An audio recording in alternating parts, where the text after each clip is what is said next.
لا إله إلا الله لا إله إلا الله لا. السلام عليكم ورحمة الله وبركاته. بسم الله الرحمن الرحيم. الحمد لله رب العالمين وبه نستعين والصلاة والسلام على رسوله الأمين نبينا محمد المصطفى صلى الله عليه وسلم وعلى آله وأصحابه أجمعين ومن تبعهم بإحسان إلى يوم الدين. أما بعد، أعوذ بالله من الشيطان الرجيم. بسم الله الرحمن الرحيم. وما قدر الله حق قدره والأرض جميعا قبضته يوم القيامة والسماوات مطويات بيمينه سبحانه وتعالى عما يشركون. رب اشرح لي صدري ويسر لي أمري واحلل عقدة من لساني يفقهوا قولي. رب زدني علما. اللهم صل وسلم على نبينا محمد صلى الله عليه وسلم وبارك عليه. محترم حاضرین مجلس،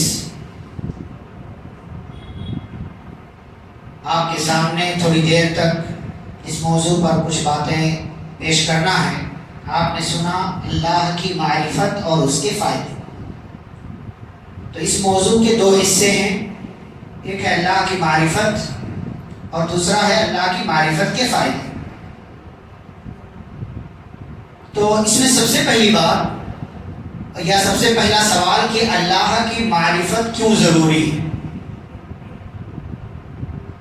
اس لیے کہ وہ ہمارا رب ہے، اس لیے کہ وہ کائنات کا مالک ہے، اس لیے کہ جب تک آپ اللہ کو نہیں پہچانیں گے تب تک آپ اس کا حق بھی ادا نہیں کر سکتے.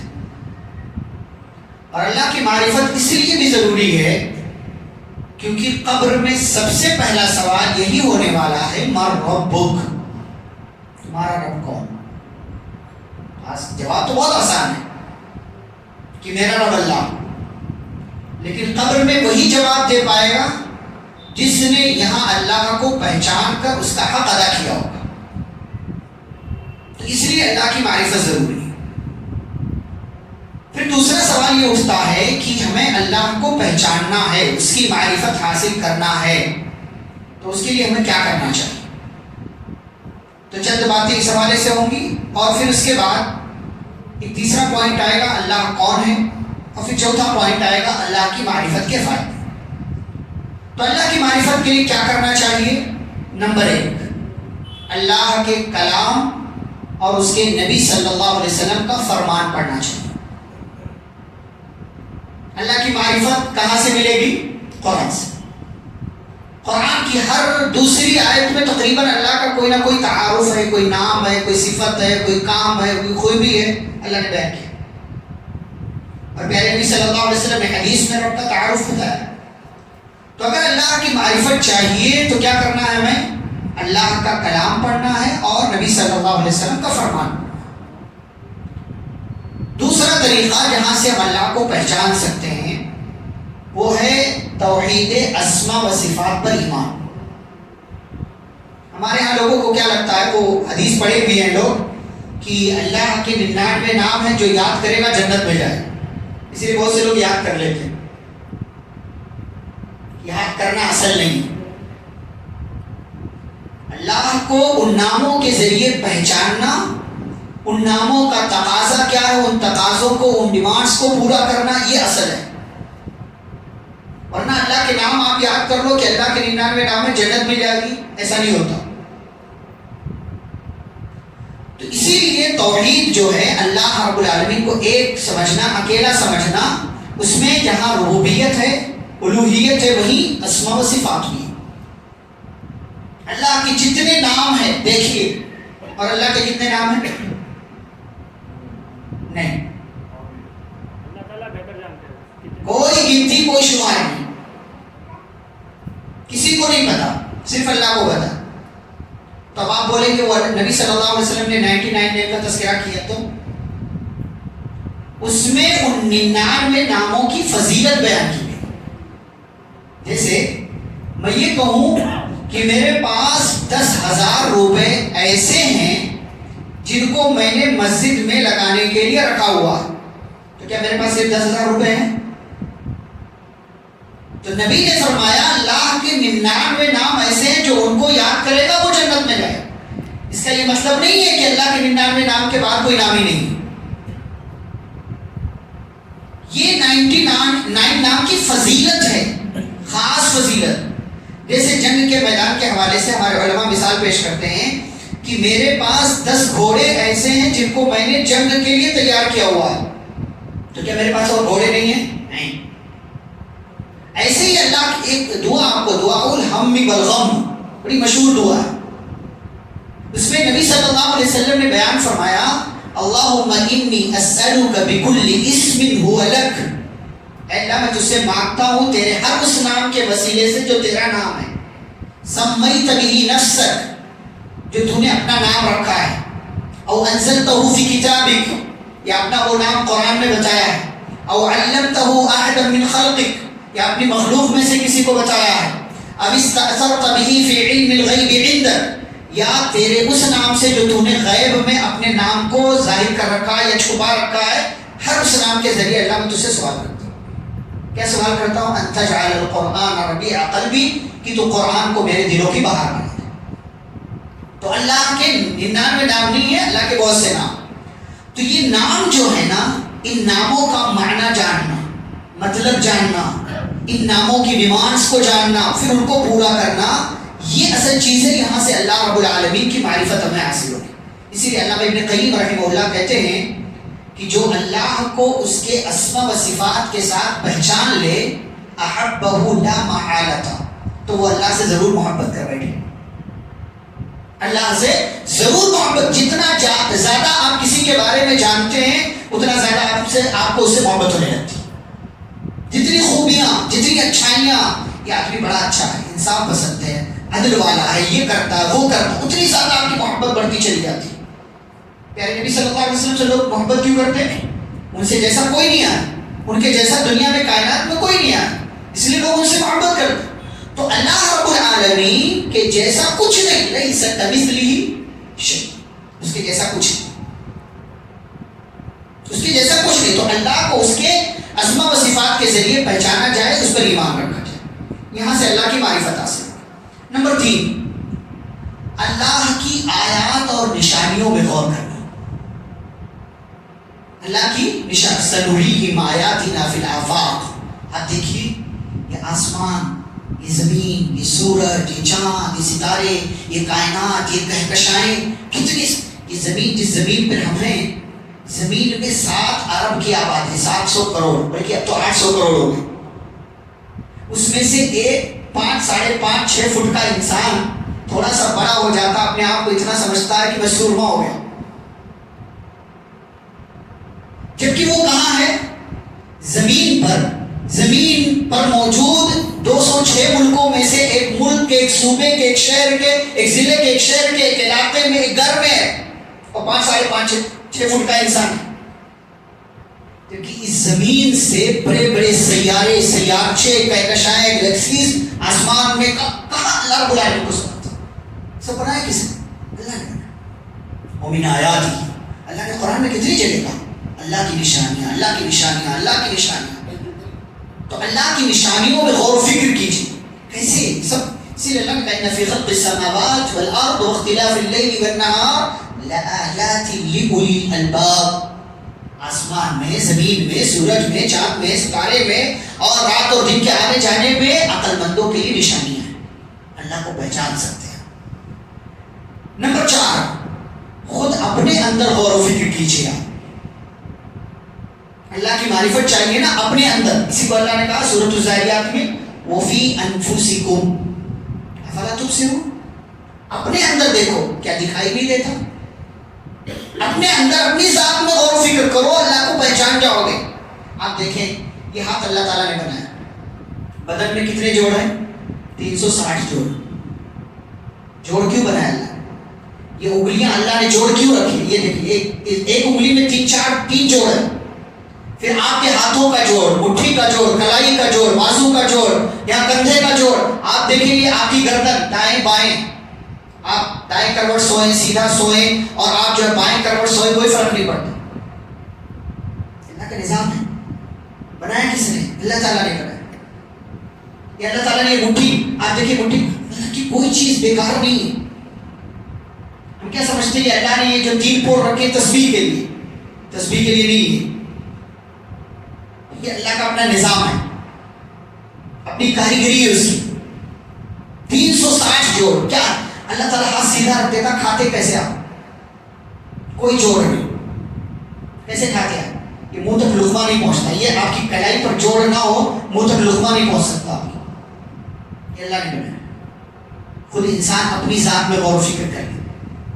ہمارے ایک استاد کہا کرتے تھے، ہندی کے ٹیچر تھے، بڑے بہترین انسان. کہتے تھے یہ انسان اتنا گیا گزرا ہے کہ اس کے آپ مثال پر ہنس سکتے ہیں لیکن یہ بڑی جو ہے غور و فکر کی بات ہے. کہتے تھے کہ انسان کے جسم میں جتنے سوراخ ہیں سب سے گندگی نکلتی ہے، اس کے باوجود یہ انسان اپنے آپ پر اتنا فخر اور غرور کرتا ہے. آپ کی دیکھیں آنکھوں سے گندگی، کان سے گندگی، منہ سے تھوک نکلتا ہے، بلغم نکلتا ہے، ہر جتنے بھی انسان کے جسم میں راستے سب جگہ سے گندگی نکلتی ہے. پھر بھی انسان گھمنڈ کرتا ہے اپنے آپ کو. فی انفسکم افلا تبصرون. کیسے اللہ نے پورا نظام. یہ آنکھیں آپ کی کتنے میگا پکسل ہے؟ کوئی گنتی.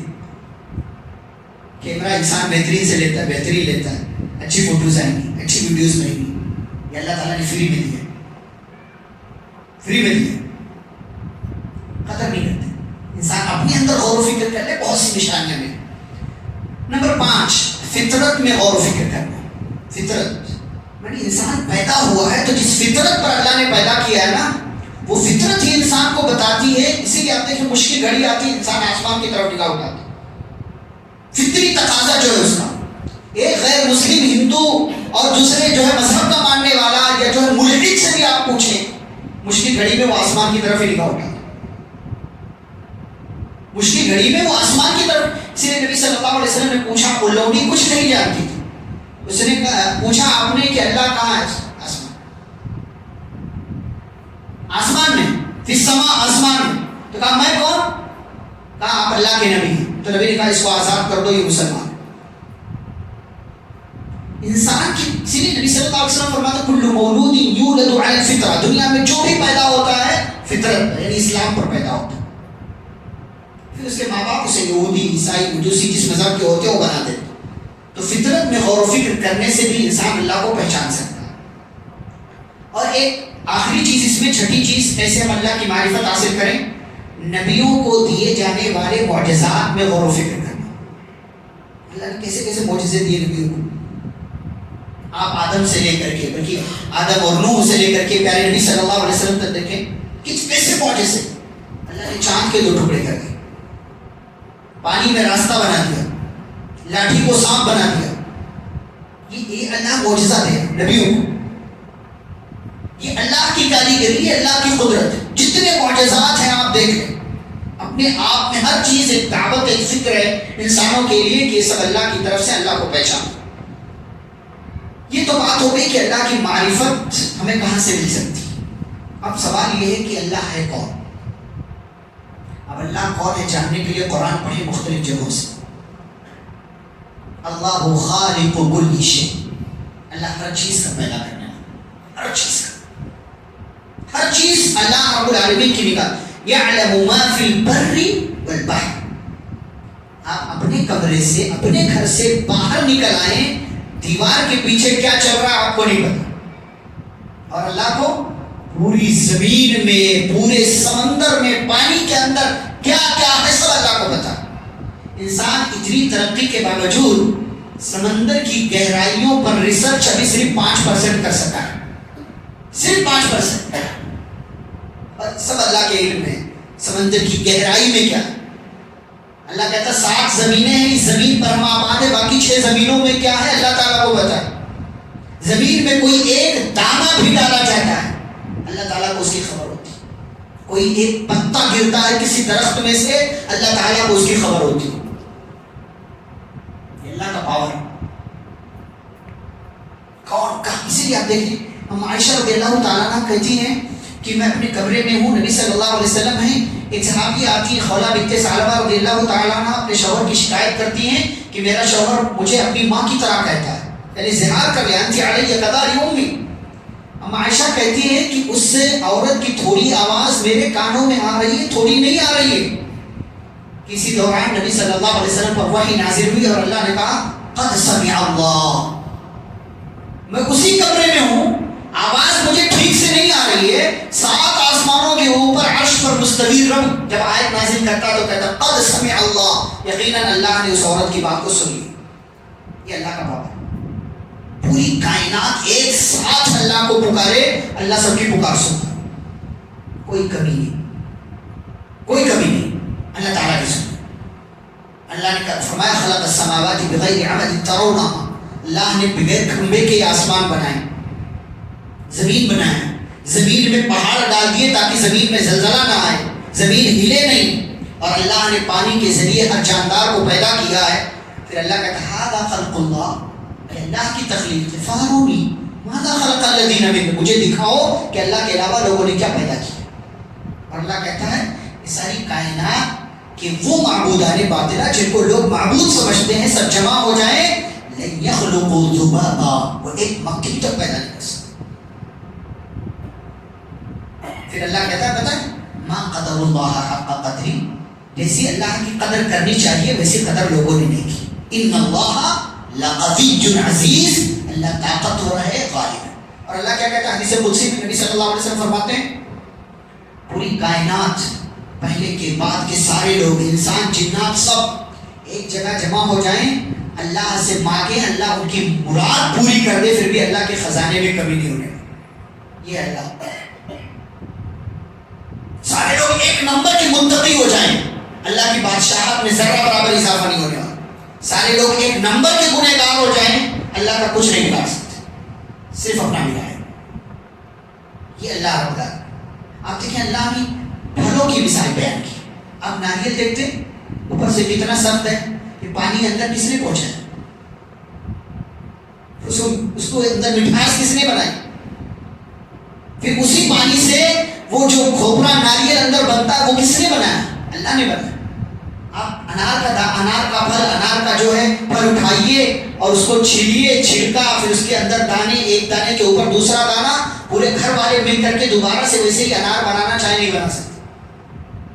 اس کے اندر لال کلر، بعض کو وائٹ، بعض کو کوئی اور کلر، پھر اس کے اندر مٹھاس کرنے والا کون ہے؟ اللہ ہے، یہ اللہ ہے۔ وفی کل شیء لہ آیۃ تدل علی انہ واحد، کائنات کی ہر چیز اس بات کی گواہی دے رہی ہے کہ اس کو بنانے والا اللہ ہے، اور وہ اکیلا ہے، تنہا ہے، اس کے ساتھ اس کا کوئی ساتھی اور شریک نہیں، ہر چیز۔ اب آپ سوچیں پانی، اللہ نے کہا وَإِنَّ لَكُمْ فِي الْأَنْعَامِ لَعِبْرَةً، تمہارے لیے جانوروں میں نشانی ہے۔ کیسے؟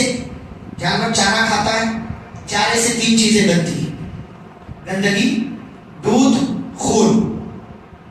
اللہ کہتے ہیں کہ من بین فرث ودم لبنا خالصا، اس گندگی اور گوبر اور خون کے درمیان سے خالص دودھ نکال کر کے ہم تمہیں پلاتے ہیں۔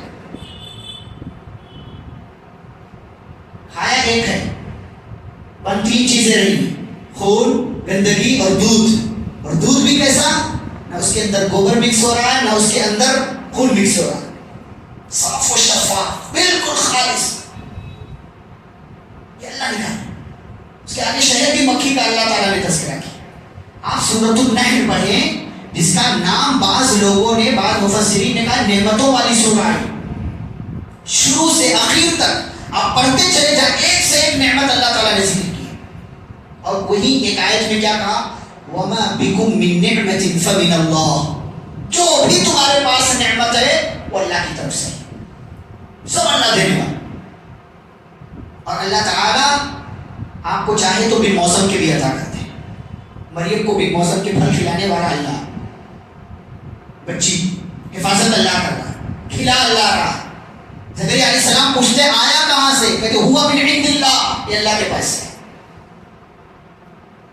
یہ دیکھا زکریا علیہ السلام نے ایمان ان کا اور بڑھا، وہیں کھڑے کھڑے اللہ تعالیٰ سے دعا کیا کہ اللہ مجھے ایک نیک اولاد دے دے، تو دعاؤں کا سننے والا ہے۔ یعنی تو بن موسم کے جب پھل دے سکتا ہے تو میری زندگی میں بن موسم کے اولاد بھی دے سکتا ہے۔ اگرچہ میری ہڈیاں کمزور ہو گئی، میرے بال سفید ہو گئے، بیوی 5 ہے، میرے ہاں پیدائش کا اولاد پیدا ہونے کا موسم نہیں ہے، لیکن بن موسم کے مریم کو کھلانے والے مجھے بن موسم کے اولاد میں تو دے سکتے ہیں۔ اور اللہ دیا، اللہ نے دیا۔ یہ اللہ کی کاریگری ہے، یہ اللہ کا پاور ہے۔ آپ سوچیں یہ سورج یہ چاند اتنے بھاری بھرکم ہے، کس کے حکم سے چل رہے ہیں؟ اللہ کے حکم سے۔ کبھی ذرہ برابر نافرمانی نہیں کرتے، یہ رات اور دن اپنے ٹائم پہ آتے ہیں چلے جاتے ہیں، یہ اللہ تعالیٰ کے حکم سے۔ صحیح بات یہی ہے کہ ہم نے اپنے رب کو نہیں پہچانا، اور کائنات میں جتنی خرافات پیدا ہوتے ہیں ان سب کی سب سے بڑی پہلی بنیادی وجہ یہی ہے کہ لوگوں نے اللہ کو نہیں پہچانا۔ جو اللہ کو پہچان جائے پھر وہ اللہ کے خلاف نہیں جائے گا۔ عبداللہ بن عمر رضی اللہ تعالیٰ عنہ ایک سفر میں تھے، ایک دیہاتی گزرا، چرواہا بکریاں چرانے والا ادھر سے گزرا۔ عبداللہ بن عمر رضی اللہ تعالیٰ عنہ اور ساتھ میں کچھ اور لوگ تھے، تو دیہاتی کو بلایا اور سوچا دیہاتی کا تھوڑا امتحان لیتے ہیں، کہا ایک بکری ہمیں دے دو، اور تمہارا مالک اگر پوچھے گا تو کہہ دینا بھیڑیا کھا گیا۔ پہلی بات تو توجہ نہیں دینا، اتنی ساری بکریاں ہیں، ایک بکری چلی جائے گی کیا حرج؟ کہا میرا مالک پوچھے گا تو کہا کہہ دینا کہ بھیڑیا لے کر کے چلا گیا، جانور کھا گیا اس کو، بہت زیادہ نہیں پوچھی۔ عبداللہ بن عمر رضی اللہ تعالیٰ عنہ نے جب یہ کہا، امتحان لے رہے تھے اس کو، اس نے کہا ٹھیک ہے میرا مالک نہیں سمجھ پائے گا لیکن فقیر نہ ہوا، پھر اللہ کہا، اللہ تو دیکھ رہا نا، انہ علیم بذات الصدور، وہ سینوں کے راز جانتا ہے، یعلم خائنۃ الاعین، وہ آنکھوں کی خیانت بھی جانتا ہے۔ اس کو ایک مثال سے میں سمجھاتا ہوں کہ اگر آپ راستے میں جا رہے ہیں، سامنے سے کوئی لڑکی کوئی عورت آ رہی ہے اور آپ نے اس کو دیکھ کر نظر نیچی کر لیا اس نیت کے ساتھ کہ یہ سوچے کہ بڑا اچھا لڑکا ہے، بڑا اچھا نوجوان ہے، بڑا اچھا آدمی ہے، کہ لڑکیوں کو دیکھتا نہیں، تو یہ آنکھوں کی خیانت ہے۔ یہ بھی اللہ جانتا ہے کہ آپ کی آنکھیں نیچی ہوئی ہے تو کیوں نیچی؟ یعلم خائنۃ الاعین وما تخفی الصدور، سینوں کے راز جانتا ہے، اس سے چھوڑ نہیں سکتے۔ دیاتی نے کہا فائن اللہ، دنیا کے مالک سے میں بچ سکتا ہوں لیکن اللہ سے کیسے بچوں گا؟ پھر وہ چلا گیا۔ عبداللہ بن عمر رضی اللہ عنہ نے پتہ کروایا ایک کس کا غلام ہے، کہاں رہتا ہے، پتہ کروایا، اور اس کے بعد آپ جانتے ہیں اس کے اس عقیدے، اللہ کی قدرت اور اللہ کے پاور پر اس کے ایمان نے اس کی کیسے حفاظت کی۔ عبداللہ بن عمر رضی اللہ عنہ نے پتہ کروایا، اس غلام کو اس کے مالک سے خرید لیا، اور وہ جتنی بکریاں تھیں وہ بھی خریدا، اور غلام کو خرید کر آزاد کر دیا، ساری بکریاں اس کے حوالے کر دی، کہا تم اس کے مالک ہو۔ یہ ہے توحید کا فائدہ، یہ ہے اللہ کو پہچاننے کا فائدہ اور اللہ کی معرفت کا فائدہ۔ آگے بڑھتے ہیں، اب اس میں ہم آتے ہیں کہ آخری جو ہمارا اصل جو حصہ ہے، اللہ کی معرفت کے فائدے کیا کیا۔ نمبر 1، انسان بھٹکنے اور گمراہ ہونے سے بچ جاتا ہے، یہ پہلا فائدہ۔ جو اللہ کو پہچانے گا وہ کبھی نہیں بھٹکے، کبھی نہیں، کسی حوالے سے نہیں۔ کیوں؟ اس لیے کہ اسے پتا ہے کہ سیدھا راستہ یہی ہے جو اللہ کا راستہ ہے۔ وَاعْتَصِمُوا بِحَبْلِ اللَّهِ، اللہ کی رسی کو پکڑنے نہیں چاہتے۔ تو جو اللہ کو پہچان لے، فائدہ کیا ملتا ہے؟ وہ بھٹکنے اور گمراہ ہونے سے بچ جاتا ہے، کیونکہ پھر اللہ اس کے ساتھ ہوتا ہے، اللہ اس کی مدد کرتا ہے، اللہ اس کو راستہ دکھاتا ہے۔ پہلا فائدہ۔ دوسرا فائدہ کیا ہے؟ اللہ سے محبت میں اضافہ ہوتا ہے، اللہ سے محبت میں اضافہ ہوتا ہے۔ آپ جتنا زیادہ اللہ کو پہچانتے جائیں گے آپ کی اس سے محبت بڑھتی جائے گی، محبت بڑھتی جائے گی۔ یہی تو صحابہ کے یہاں تھا، صحابہ کے یہاں یہی تھا کہ کٹ گئے، مر گئے، سولی پہ چڑھ گئے، ظلم سہ لیا، مشقتیں برداشت کی، سب، لیکن اللہ رب العالمین کے راستے کو نہیں چھوڑا۔ کیوں؟ اس لیے کہ اس کو پہچان لیا تھا انہوں نے، اور اس کی محبت ان کے دلوں میں بیٹھ گئی تھی۔ تو اس محبت کے آگے دنیا کی ساری محبتیں بیکار۔ اللہ نے کہا وَالَّذِينَ آمَنُوا أَشَدُّ حُبًّا لِلَّهِ، جو ایمان والے ہیں وہ سب سے زیادہ سخت شدید محبت کس سے کرتے ہیں؟ اللہ سے کرتے ہیں. یہ دوسرا فائدہ. تیسرا فائدہ کیا ہے؟ اللہ کی جانب رغبت اور شوق میں اضافہ ہوتا ہے. جو بندہ اللہ کو پہچانتا ہے کیسے؟ دنیا کی محبت آپ لے لیں جس سے آپ کو محبت ہو جاتی ہے، چاہے وہ جائز محبت ہو یا ناجائز محبت جس سے بھی ہو جاتی ہے، آپ اس کے ساتھ اٹھنا بیٹھنا چاہتے ہیں، اس کے قریب رہنا چاہتے ہیں، اس کے ٹچ میں رہنا چاہتے ہیں، اس کی فکر آپ کو لگی رہتی ہے. جیسے اولاد کی محبت، آپ کام پہ بھی گئے تو بھی فون کر کے پوچھتے ہیں بیٹی کیسی ہے، بیٹا کیسا ہے، سو رہا ہے، جاگ رہا ہے، کھایا کہ نہیں کھایا، سویا کہ نہیں سویا، پیا کہ نہیں پیا، خیال رکھا کہ نہیں رکھا، بیمار ہے تب تو اور زیادہ آپ پوچھتے ہیں. ایسے جب آپ کو اللہ سے محبت ہوتی ہے نا تو آپ مسجد کی طرف بھاگ بھاگ کر آتے ہیں، پھر قرآن کی طرف بھاگ بھاگ کے جاتے ہیں کہ اللہ بلا رہا ہے، اللہ کی عبادت بلا رہی ہے، چلو اللہ کی طرف، اللہ سے ملاقات کا وقت ہے. ایسے تھوڑی نا پیارے نبی صلی اللہ علیہ وسلم نے فرمایا کہ اللہ کے عرش کے سائے میں اس بندے کو جگہ ملے گی جس کا دل مسجد میں لٹکا ہوا ہے. تو مسجد میں کس کا دل لٹکے گا؟ جو اللہ کو پہچانے گا، جس کے پاس اللہ کی معرفت ہوگی، جس کا یہ ایمان ہوگا کہ یہ نماز، یہ عبادتیں مجھے اللہ کے قریب کرتی ہیں. تو اللہ کی جانب رغبت میں، شوق میں. اسی کو کیا کہا؟ انبیاء کرام صحابہ کے پاس یہ چیز تھی، اسی لیے جب وہ اللہ سے دعا کرتے تھے نا پورے شوق کے ساتھ، رغبت، چاہت کے ساتھ، پوری امید کے ساتھ اللہ رب العالمین سے سوال کیا کرتے تھے. فائدہ نمبر 4، جب آپ کو اللہ کی معرفت حاصل ہوتی ہے نا تو آپ کے دل میں اللہ کا ڈر بھی پیدا ہوتا ہے. اللہ صرف غفور الرحیم نہیں ہے، اللہ عزیز ہے، شدید، ذو انتقام، جبار، قہار، ان بطش ربک لشدید، سب اللہ نے کہا. تو آپ ڈرتے ہیں، جب گناہ کا خیال آتا ہے آپ ڈرتے ہیں کہ میرا رب دیکھ رہا، میرا رب مجھ پر نظر کیے ہوئے ہے، میرے اعمال نامے میں لکھا جا رہا ہے، سب نوٹ کیا جا رہا ہے. آپ کے دل میں اللہ کا خوف پیدا ہونے لگتا ہے، اللہ کا ڈر آ جاتا ہے آپ کے دل میں جب آپ اللہ کو پہچان لیتے ہیں کہ نہیں، یہ نہیں ہوگا، یہ نہیں ہونا چاہیے، یہ میں نہیں کر سکتا. کیوں؟ میرے رب کو پتا ہے، میرے رب کی نظر ہے، میں رب کی نظر میں ہوں.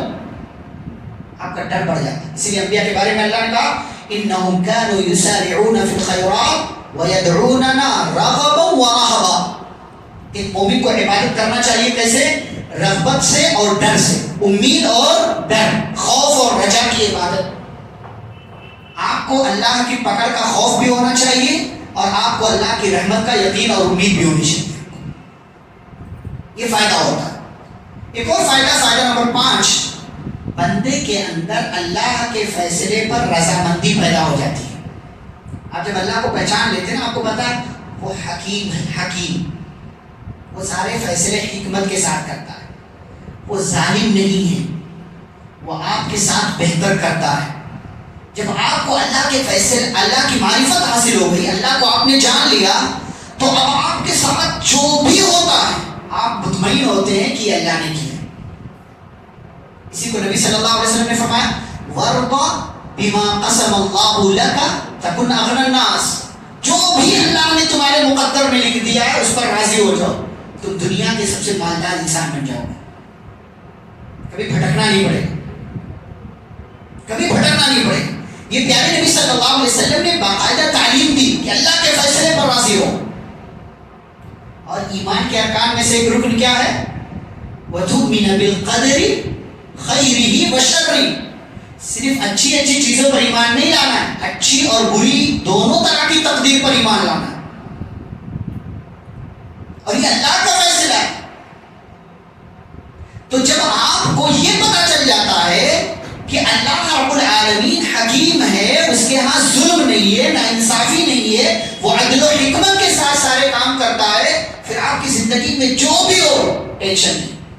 انسان کے سارے ٹینشن یہیں سے شروع ہوتے ہیں کہ فلاں نے میرے ساتھ یہ کر دیا، فلاں نے یہ کر دیا، فلاں نے یہ کر دیا. آپ دیکھیں عورتوں کے یہاں ذرا بھی مسئلہ ہوتا، وہ فلاں رشتہ دار نے جادو کروا دیا.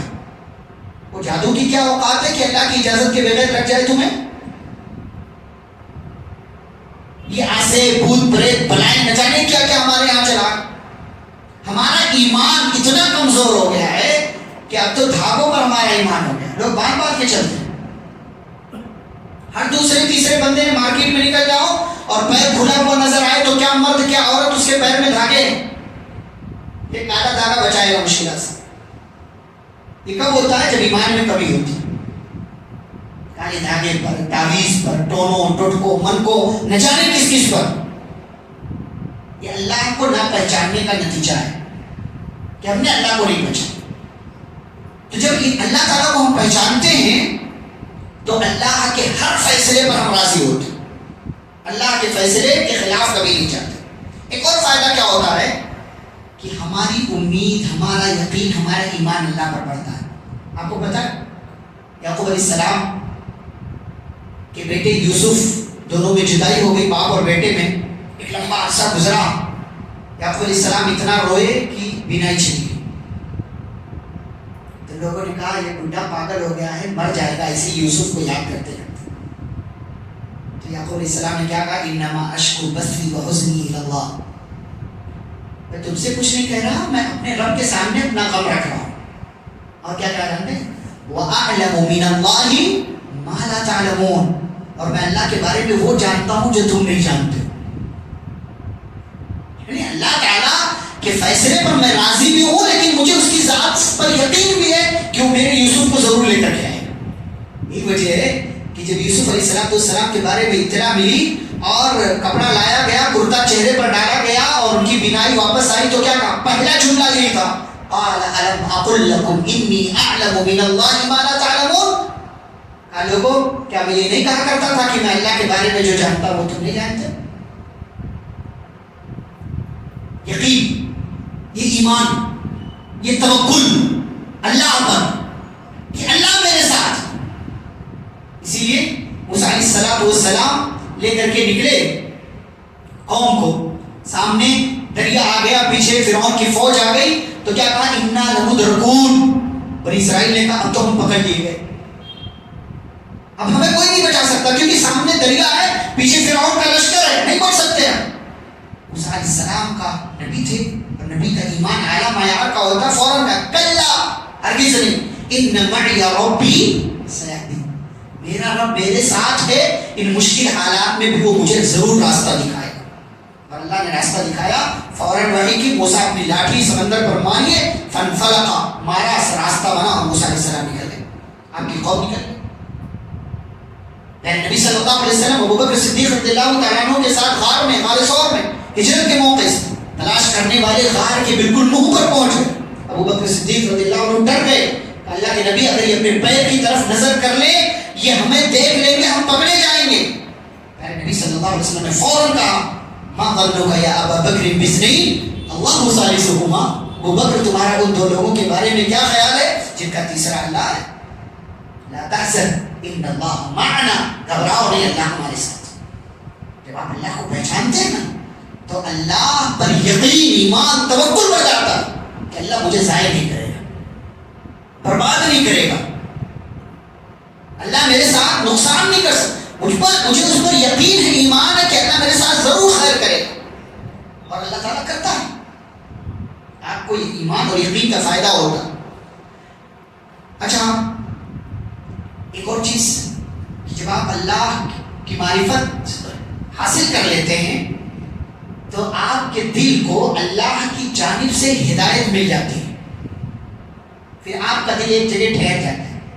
پھر آپ درگاہوں، مزاروں، باباؤں، یہاں وہاں کا چکر نہیں لگاتے. اللہ کہتا ہے ما اصاب من مصیبت الا باذن اللہ. جو بھی مصیبت آتی ہے وہ اللہ کی اجازت کے بغیر نہیں آتی.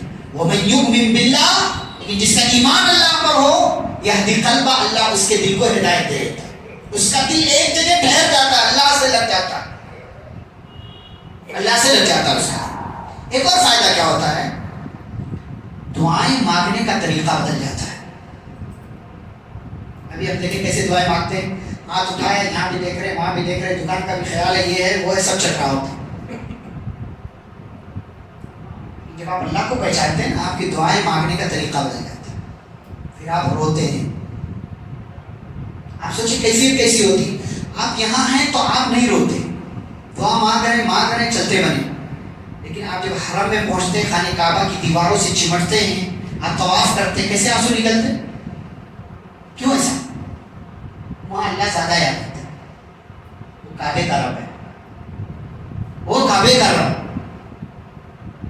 وہاں اللہ آپ کے دل میں زیادہ آ جاتا ہے. تو جب آپ کے دل میں اللہ آ جاتا ہے تو آپ کی دعا مانگنے کا طریقہ بدل جاتا ہے. آپ کا طریقہ بدل جاتا ہے. آپ کی آنکھوں سے آنسو بہتے. پھر آپ اس طریقے سے دعا نہیں کرتے جس طریقے سے پہلے کر رہے تھے. سچی پہچانیے اللہ تعالیٰ, اللہ کی معرفت حاصل کیجیے. پیارے نبی صلی اللہ علیہ وسلم نے جنگ بدر کے میدان میں کیسے دعا کی؟ اللہم انتہلک هذه العصابہ فلا تعبد فی الارض ابدا. اللہ یہ مٹھی بھر مسلمان یہ تیری عبادت کرنے والے, اگر آج یہ ہلاک ہو گئے نا تو پھر زمین میں تیری عبادت کرنے والے نہیں بچیں گے.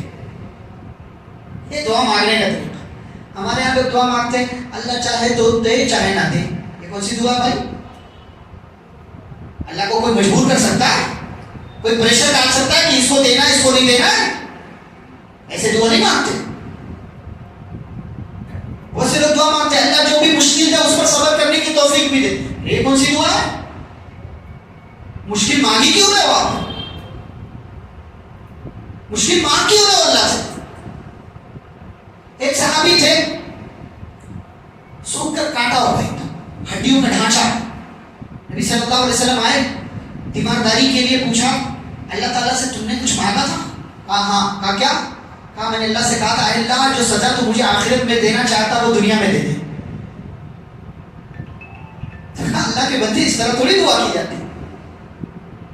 اللہ سے مغفرت مانگا جاتا ہے, اللہ سے رحمت مانگی جاتی ہے. ربنا آتنا فی الدنیا حسنہ وفی الآخرۃ حسنہ. اس کے بعد وقنا عذاب النار. اللہ دنیا بھی اچھی بنا, آخرت بھی اچھی بنا, اور دنیا میں اگر غلطی ہو جائے تو ہمیں آخرت میں جہنم کے عذاب سے بچا لے. تو آپ جب اللہ کو پہچان, اللہ ہے کون, مانگ کس سے رہا ہوں؟ سیٹ سے, کسی مالدار سے, کسی دنیا کے عہدے والے سے نہیں. اس سے مانگ رہا ہوں جس کو کوئی مجبور نہیں کر سکتا, جو مانگنے پر خوش ہوتا ہے, جس سے نہ مانگو تو ناراض ہوتا ہے, اس سے مانگ رہا ہوں. جو کہتا آؤ مانگو مجھ سے میں دوں گا, ادعونی استجب لکم, اس سے مانگ رہا ہوں. یہ جب آپ کو پتا ہوتا ہے نا آپ کی دعا مانگنے کا طریقہ بدل جاتا ہے. ایک فائدہ, ایک اور فائدہ آپ دیکھیں, جب اللہ کو بندہ پہچان لیتا ہے نا ٹینشن ختم ہو جاتی ہے اس کی. اس سلسلے میں ایک واقعہ امام قرطبی رحمہ اللہ نے ذکر کیا اپنی تفسیر میں, تفسیر قرطبی میں سورۃ الذاریات کی آیت نمبر 22 اور 23 کے حوالے سے. امام اصمعی رحمہ اللہ ایک دن اپنے علاقے میں تھے, مسجد سے نکلے, جامع مسجد سے, تو ان کو روڈ پر جیسے باہر نکلے سامنے ایک دیہاتی مل گیا, بدو گوار. کہنے لگا سنو کہاں سے آ رہے ہو؟ کیسے دیہاتی لوگ ہوتے ہیں اونچے کی ٹائپ کے. کہاں سے آ رہے ہو؟ کہا مسجد سے آ رہا. کہا ہو کون؟ بتایا میں کون ہوں. کہا کس قبیلے کے ہو؟ کہا بنو اسمع کا. کہا اسمعی ہو؟ کہا ہاں.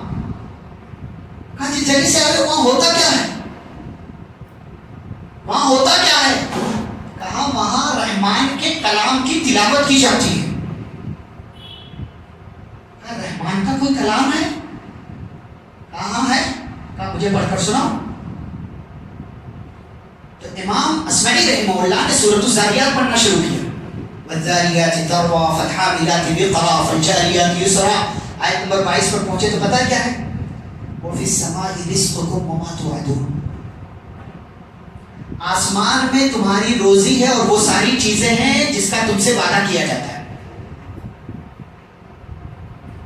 عربی وہ دیہاتی وہ گوار کہتا بس کرو. اس کے بعد چیخا. چیخنے کے بعد امام اصمعی سے کہتا ٹھہرو. اونٹ پر سوار تھا, اونٹ سے اترا اور چھری نکالا. امام اصمعی سے کہتا ادھر آؤ میں اونٹ ذبح کر دیتا ہوں اور آنے جانے والوں میں کے درمیان یہ گوشت تقسیم کرنے میں میری مدد کرو. اونٹ ذبح کیا, گوشت تقسیم کر دیا, اور اس کے بعد اپنی لاٹھی اٹھائی اور اپنی وہ چھری اٹھائی, چلتا بنا اور یہی قرآن کی آیت پڑھ رہا وفی السماء رزقکم وما توعدون. وفی السماء رزقکم, ٹینشن ختم, روزی کی ٹینشن ختم ہے. وما من دابۃ فی الارض الا علی اللہ رزقها. اللہ انتظام, کوشش ہم کریں گے اللہ انتظام کرے. آپ کو پتا ہے امام اسماعیل رحمہ اللہ کہتے ہیں کئی سالوں کے بعد ہارون رشید خلیفہ کے ساتھ میں مکہ مکرمہ گیا. حج کا موسم ہے, طواف کر رہے ہیں تو پیچھے سے کسی نے پکارا ایک دم کمزور سی آواز میں. میں نے پیچھے مڑ کر کے دیکھا وہی دیہاتی ہے. کہتے مجھے پکڑا اس نے اور مقام ابراہیم کے پیچھے لے گیا, بٹھایا, کہا چلو پھر سے سناؤ, وہی سورہ پھر سے سناؤ. امام اسماعیل رحمہ اللہ کہتے ہیں کہ میں نے وہ سورہ سنایا, جیسے ہی آیت نمبر 22 پر پہنچا, وفی السماء رزقکم وما توعدون, آسمان میں تمہاری روزی ہے اور وہ سب ہے جس کا تم سے وعدہ کیا جاتا ہے. کہنے لگا وہ دیہاتی وجدنا ما وعدنا ربنا حقا, ہم سے ہمارے رب نے روزی کا جو وعدہ کیا ہے پکا سچا وعدہ کیا, ہمیں روزی مل گئی, اللہ کا وعدہ پورا ہو گیا. اور اللہ کا وعدہ کیسے پورا ہوا کہ اللہ نے روزی دی, مال دیا, آج میں حج کے لیے مکہ مکرمہ میں موجود ہوں. اس کے بعد وہ کہتا ہے دیہاتی امام اسماعیل سے آگے بھی کچھ ہے. امام اسماعیل کہتے ہیں کہ ہاں ہے. کہا آگے پڑھو. کہا فورب السماء والارض انه لحق مثل ما انکم تنطقون. ہمارا ایمان اللہ پر نہیں ہے, ہم روزی کی فکر میں اتنا مبتلا ہے کہ نماز بھول جاتے ہیں. خدا کو بھول گئے لوگ فکر روزی میں, خیال رزق ہے, رزاق کا خیال نہیں. پتہ ہی شاید کا ترجمہ کیا ہے. پہلی آیت میں کیا کہا, آیت نمبر 22 میں آسمان میں تمہاری روزی ہے, وہ سب ہے جس کا تم سے وعدہ کیا جاتا ہے. اگلی آیت امام اسماعیل نے پڑھ کر کے سنایا فورب السماء والارض, آسمان اور زمین کے رب کی قسم, انہ لحق, یہ بات ایسے ہی سچی ہے جیسے کہ ابھی تم بول رہے ہو. جیسے تم بولتے ہو, کوئی سنتا ہے اور اس میں کوئی شک و شبہ نہیں ہوتا, ایسے ہی اللہ کا وعدہ ہے کہ اللہ آسمان سے تمہیں روزی دے گا اور وہ سب دے گا جس کا اس نے تم سے وعدہ کیا. یہ آیت امام اسماعیل نے جیسے پڑھی ان سے چیخا ہو, کہتا سبحان اللہ, من اغضب الجلیل, کون ہے وہ نالائق جس نے اللہ کو غصہ دلا دیا, اتنا غصہ کہ اللہ کو قسم کھانا پڑا کہ آسمان اور آسمان اور زمین کے رب کی قسم, یہ ایسے ہی سچی بات ہے جیسے تم بولتے ہو. یہ بات اس نے 3 مرتبہ کہی. ثم خرجت نفسه, پھر اس کی روح نکل گئی اور وہی مقام ابراہیم کے پاس مر گئی. ہمارا ایمان اللہ پر نہیں بیٹھا. ہم اللہ پر بھروسہ کرنے کے بجائے اسباب پر بھروسہ کرتے ہیں. ہمیں ٹینشن اتنا ہے روزی کا, اس کا, اس کا, یہ بڑا نہ جانے کیا کیا کہ ٹینشن میں ہم مرے جاتے ہیں, پھر ڈپریشن کا شکار ہو جاتے ہیں, بعد وہ سوسائڈ بھی کر لیتے ہیں. اللہ پر ایمان نہ ہونے کا یہ نتیجہ, اللہ کی معرفت نہ ہونے کا نتیجہ. اور آخری بات, اس کے بعد بات ختم ہوگی انشاءاللہ. انسان کسی بھی صورتحال میں اللہ کی رحمت سے مایوس نہیں ہوتا. جب اللہ کو پہچانتا ہے نا تو اللہ کی رحمت سے پھر مایوس بھی نہیں ہوتا. ابراہیم علیہ السلام ایک لمبی مدت تک اولاد نہیں ہوئی, آپ جانتے ہیں. فرشتے خوشخبری لے کر کے آئے تو کہا کہ بشرنا, کہ ہم خوشخبری انا نبشرک بغلام علیم, ہم آپ کو ایک بچے کی خوشخبری سناتے ہیں. تو ابراہیم علیہ السلام نے کہا ابشرتمونی علی ان مسنی الکبر, ہے بوڑھا ہو گیا وہ, کس بات کی خوشخبری لے کر کے آئے ہو, بڑھاپے میں اولاد ہوتی ہے کیا؟ فبما تبشرون, کس بات کی خوشخبری؟ قالوا بشرناک بالحق, فرشتوں نے کہا بھائی ہم مذاق نہیں کر رہے, ہم سچی بات بول رہے ہیں, واقعی آپ کے یہاں اولاد ہوگی. فلا تکن من القانتین, فرشتوں نے کہا اے ابراہیم آپ مایوس ہونے والوں میں سے مت ہو جائیے. ابراہیم علیہ السلام نے جیسے یہ جملہ سنا فوراً کہا میں اللہ کی رحمت سے مایوس نہیں ہوں. ومن یقنط من رحمت ربہ الا الضالون, اللہ کی رحمت سے تو گمراہ لوگ مایوس ہوتے ہیں, مومن کبھی مایوس نہیں ہوتا. زکریا علیہ السلام کیا کہتے ہیں, اللہ تعالیٰ سے کہتے ہیں رب انی وہن العظم منی واشتعل الرأس شیبا ولم اکن بدعائک رب شقیا. یہ ہے اللہ کو پہچاننے کا نتیجہ, فائدہ. کہتے ہیں اللہ میری ہڈیاں کمزور, سر کے بال سفید, بیوی بظاہر 5 نظر آتی ہے, لیکن اے اللہ میں اب بھی تجھ سے دعا کرنے میں کمی نہیں کر رہا ہوں. فہب لی من لدنک ولیہ, اللہ اپنی طرف سے اولاد دیتے, اللہ اپنی طرف سے اولاد دیتے. یعقوب علیہ السلام اپنے بچوں کو بھیجتے ہیں مصر, تیسری بار کیا کہتے ہیں اے بچوں جاؤ لیکن جاتے ہوئے راستے میں یوسف کو تلاش کرتے جانا.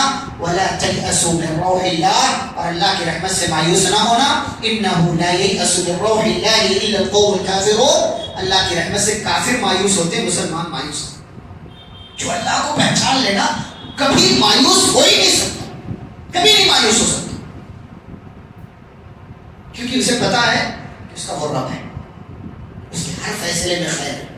آپ دیکھیں پیارے نبی صلی اللہ علیہ وسلم کی 11 بیویاں، صرف ایک بیوی سے اولاد ہوئی، باقی 10 سے نہیں، 10 سے نہیں. اللہ کا فیصلہ، اللہ کی حکمت، اللہ تبارک و تعالیٰ کے اختیار میں، وہ جو چاہے کرے. لیکن کبھی اس طرح کی مایوسی والی بات نہ ام عائشہ نے کی، نہ ام سلمہ نے کی، نہ حفصہ نے کی، کسی بھی امہات المومنین میں سے کسی نے بھی نہیں کی. پیارے نبی صلی اللہ علیہ وسلم نے ایسی بات کی. کتنے صحابہ ایسے ہیں، کتنے محدثین ایسے ہیں، آپ کو بہت سی ایسی مثالیں مل جائیں. آپ کو پتا ہے ابھی سعودی عرب کے بہت بڑے عالم تھے، شیخ غالباً صالح الفوزان ہیں یا شیخ عبدالعزیز صاحب. اتنی عمر ہو گئی، شیخ الشیخ ہیں، سارے بڑے بڑے شیخ کے استاذ ہیں، اولاد کی نعمت سے محروم ہے. لیکن کیا اللہ کے دین کو چھوڑ دیا، اللہ کے کلمے کو چھوڑ دیا، اللہ کے تعلق؟ ہم تو آج اللہ تعالیٰ سے دعائیں بھی ایسی کرتے ہیں، اے اللہ اگر میری یہ مراد پوری ہو گئی تو میں نمازی بن جاؤں گا. بیوقوف، یہ کون سی دعا ہے؟ اللہ سے شرطیں لگا رہے ہو. اللہ تمہارے نمازی بننے کا انتظار کر رہا ہے تو تمہاری دعا پوری کرے گا، دعا قبول کرے گا. اس کی عبادت تو تمہیں کرنا ہی کرنا ہے، چاہے وہ دعا قبول کرے یا نہ کرے. ہاں اگر نمازی بن جاؤ گے ہو سکتا ہے تمہاری دعا جلدی قبول کرے. تو یہ اللہ کی معرفت کے کچھ فائدے جو میں نے آپ کے سامنے ذکر کیے. خلاصہ یہ ہے کہ اللہ کی معرفت یہ دین کے 3 اصول میں سے ایک بنیادی اصل ہے، بنیادی چیز ہے. ہم نے اگر اللہ کو نہیں پہچانا تو پھر اس کے بعد بہت سی خرافات میں، بدعات میں، شرک میں، کفر میں مبتلا ہونا ہمارے لیے آسان ہو جاتا ہے، اور شیطان یہی چاہتا ہے. اللہ رب العزت سے دعا ہے اللہ ہم سب کو اس کی معرفت حاصل کرنے، اس کے کلام پر، اس کی باتوں پر ایمان رکھنے اور قرآن و حدیث کی روشنی میں زندگی گزارنے کی توفیق عطا فرمائے. جو باتیں ہم نے سنی ہیں اللہ ان باتوں کے مطابق اپنی زندگی گزارنے کی توفیق دے. پیارے نبی صلی اللہ علیہ وسلم کی سنتوں پر عمل کرنے والا بنائے. جب تک اللہ دنیا میں زندہ رکھے اسلام اور ایمان پر. خاتمہ تو خاتمہ بالخیر ہو. وصلی اللہ تعالی علی نبینا محمد وعلی آلہ وصحبہ اجمعین. ربنا تقبل منا انك انت السميع العليم. سبحانك اللهم وبحمدك اشهد ان لا اله الا انت استغفرك واتوب اليك. والسلام عليكم ورحمه الله وبركاته.